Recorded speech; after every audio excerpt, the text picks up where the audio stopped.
Hello everyone, David here.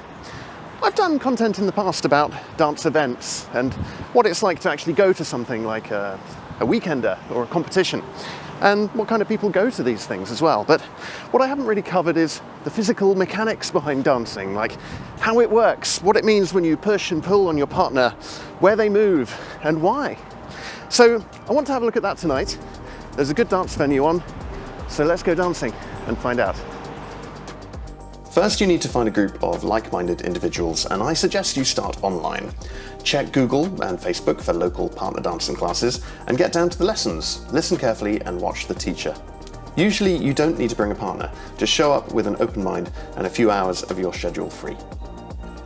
Actually getting a dance partner should be easy. Everyone is there to dance. So find someone who looks keen and ask them if they'd like to dance.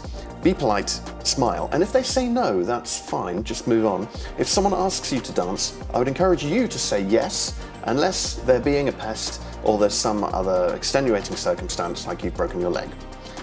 So what happens once you're on the dance floor? The most important thing of all is to feel the beat. Without it, you're lost, as there will be no basis for timing you and your partner's movement.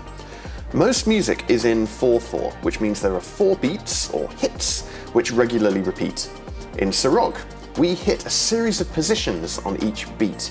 You could take a photograph on every beat, and the two dancers would be in neat positions, fully together, fully back, or halfway through a turn. Well, that's the rule, and there are exceptions, but try to keep that in mind. Partner dancing is essentially a series of signals communicated between you and your partner. Usually these are kinesthetic. You push or pull your partner's hand or an acceptable part of the body. Back, shoulders and hips are usually fair game.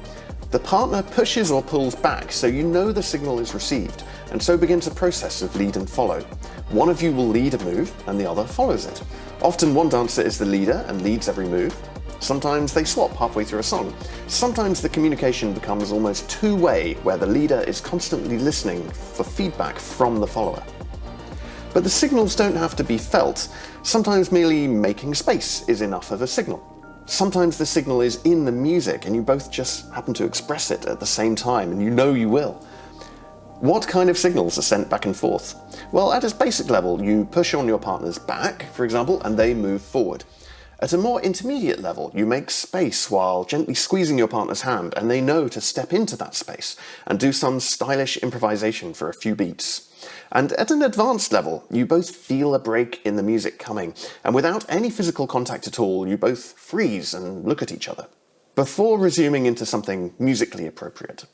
Learning these signals takes a lot of time at lessons, and dancing with a huge variety of people in freestyle. Don't be afraid to make mistakes, it's part of the learning process. Experiment, and by the way, you never stop making mistakes, you just get good at covering them up.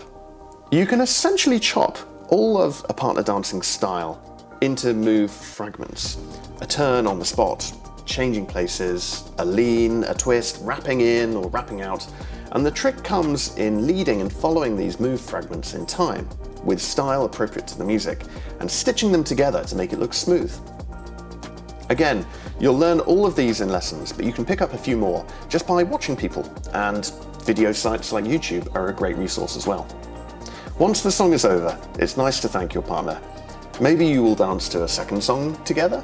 Dancing to a third song in a row is kind of weird, and I suggest you avoid that unless you know your partner well or you're practicing for a competition. Ask lots of people to dance, and be nice when people ask you. Of course, social dancing is not just about the dance floor. Most people have a drink together afterwards and go out, and there's a huge social scene around whatever dance club you'll join. Okay, that's it. Get out there, find some lessons, have fun, and learn lots. And be patient as well. It can take time to get good at anything, and dancing is definitely not an exception. Okay, I hope there were some interesting tidbits of information in there.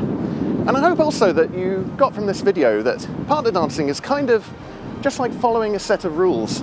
And once you understand all those rules, you can dance with a complete stranger, as long as they're following the same rules.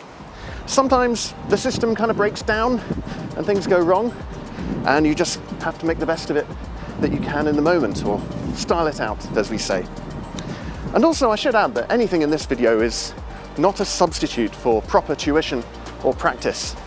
Get yourself down to a local dance class, learn lots of different moves and technique, dance with lots and lots of different people. And that's the real path to becoming a good social dancer.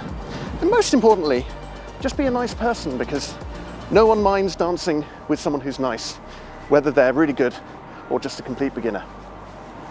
Okay, I hope you found this video useful. If you did, leave me a like down below, and you can help me out by subscribing to my channel as well.